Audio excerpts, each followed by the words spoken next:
Տիկին Գալստյան, քանի որ արդեն քանի օր է ձեր խմբակցությունը պարբերաբար խոսում է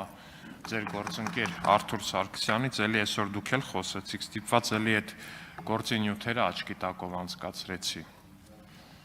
Էլի հասա այն աստղիկների պահին, որոնք որ պլանավորում էին շախտալ Երևանի փողոցներում։ Հետո հիշեցի, որ դուք այդ մարդկանց արդար եք անվանում։ Առաջին հարցս Տիկին Գալստյան, ըստ ձեզ արդյոք Ուսամա Բեն Լադենը եւս եթե Հայաստանում դատապարտված լիներ, դուք նրան կանվանեիք արդար, ասենք կանվանեիք արդարի գործը։ Լավ չեմ լսում, գիտեք, վերջին հատված, ասում եմ, որ այդտեղ ականջակալ կա։ Այդտեղ ականջակալ կա, կարող եք դրանից օգտվել, պարոն Ալեքսանյան, խնդրում եմ մի քիչ բարձր։ Շատ լավ, ասում եմ, քանի որ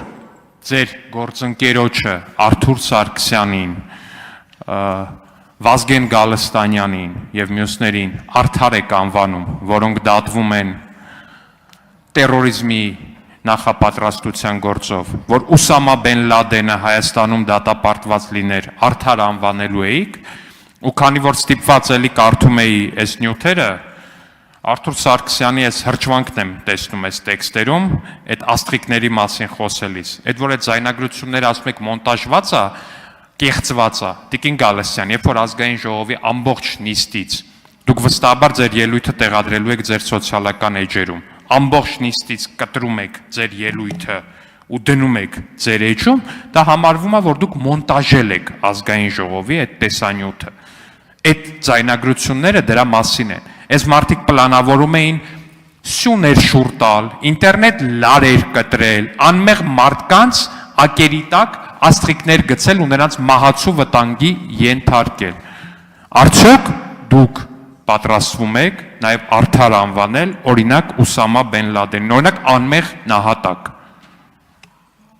Այ պատասխանում եմ։ Պարոն Ալեքսանյան, Տիկին Գալստյան։ Այո, պարոն Ալեքսանյան, ուրեմն իմ եւ քննչական մարմնի, իմ եւ դատախազության հանգամանքները եւ մասնագիտական պատասխանատվությունը, այսպես սարեր, ձորեր, Մարինյան իջվածքի խորությամբ տարբեր են։ Այն պատասխանատվությունը, որ ես կարող եմ ունենալ իմ հրապարակային տեքստի մոնտաժելու, սոցիալական ցանցերում տեղադրելու հետ, բոլորովին համեմատելի չէ դատախազության քննչական կոմիտեի հրապարակած այսպես ցուցմունքների այն բազայի հետ, որի խայտառակ խոցելիությունը բացահայտվեց նաև դատական նիստի ընթացքում, եւ հենց այդ նիստը, որի ժամանակ փաստաբանական խումբը ներկայացվեց մոնտաժված ձայնագրությունների, մոնտաժված այսպես սղագրությունների հանգամանքը, սա ոչ միայն մեծագույն հարցական է դնում ընդհանրապես այդ քննչական խմբի, այլ առհասարակ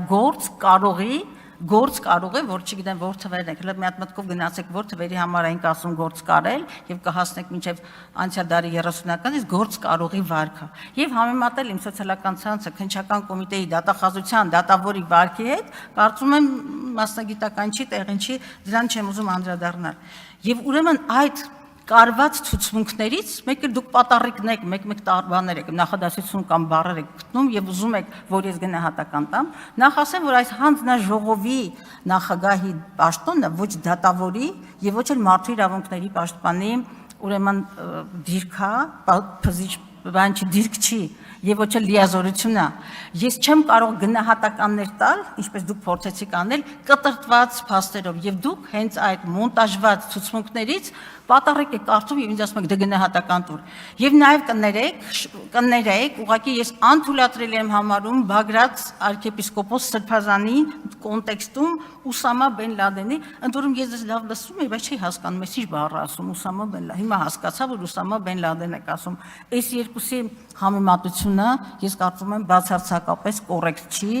եւ դուք նաեւ վիրավորում եք ինձ որպես հայ առաքելական եկեղեցու հավատավոր, հավատացյալի եւ ես ուղղակի անթույլատրելի եմ համարում,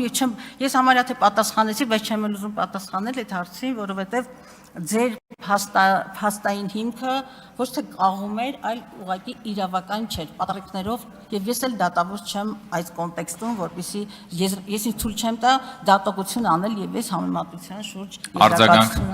Տիկին Գալստյան, ես առանձնապես մեծ տարբերություն չեմ տեսնում այդ երկու անձանց մեջ ու իմ նաև որպես քրիստոնյա հայ կրոնական զգացմունքները վիրավորվում են նրանով, երբ որ հայ առաքելական եկեղեցու սպասավորը իրան պահում է մոջահեդի պես, քիչ ամնում մի հատ էլ ջիհադիստի ժիլետ հագնի։ Պարոն Մանուկյան, հանդարտվեք, մի տեղից մի խոսեք։ Մի տեղից մի խոսեք, դա հարց տվողը իրավունք ունի հարց տալ, դուք էլ ձեր հերթին հարց կտակ, ելույթ կունենաք։ Պարոն Մանուկյան, դուք ելույթ ունեք գրանցված, էլի, ինձ մոտ բերել են, որ դուք այստեղ ելույթ ունեք։ Պարոն Մանուկյան, ելույթի ժամանակ արձագանքեք։ Հարգելի գործընկերներ, ձեզ էլ վերաբերում մի արձագանքեք, որովհետև լռություն, հարգելի գործընկերներ, լռություն։ Հարց տվողը տալիս է իր հարցը, դուք ձեր հերթին, ձեր հարցերով եւ ձեր ելույթերով կարձագանքեք։ Համեցեք, պարոն Ալեքսանյան, ավարտեք։ Պարոն Վարդևանյան, խնդրում եմ խանգարեք, դուք եւս խանգարում եք։ Համեցեք, պարոն Ալեքսանյան։ Դուք իրավաբան եք, բայց ես ու պարոն Հարությունյանն էլ արաբագետ ենք։ Հարգելի գործընկերներ, պարոն Ղազինյան, նկատողություն եք ստանալու, խնդրում եմ իրավորականը, խնդրում եմ դիմեք դատարան, ընթացակարգերը գիտեք, վստահաբար կպաշտպանվենք այդ հայցի դեմ։ Ինչևէ, երբ որ ասում եմ, որ քիչ էր մնում, որ ջիհադով զբաղվեր, ակնհայտ է, որ մարդը քիչ էր մնում, որ ջիհադով զբաղվեր։ Եվ տիկին ժամանակը ես կորոշեմ, երբ է ավարտվել, որ թույլ տաք, որպեսզի իր ժամանակը ավարտի, գործընկերը կավարտի ճիշտ ժամանակին։ Հիմա մի ընդհատեք, որ ավելյալ ժամանակ չավելացնեմ։ Պարոն Ալեքսանյան, խնդրեմ ամփոփեք։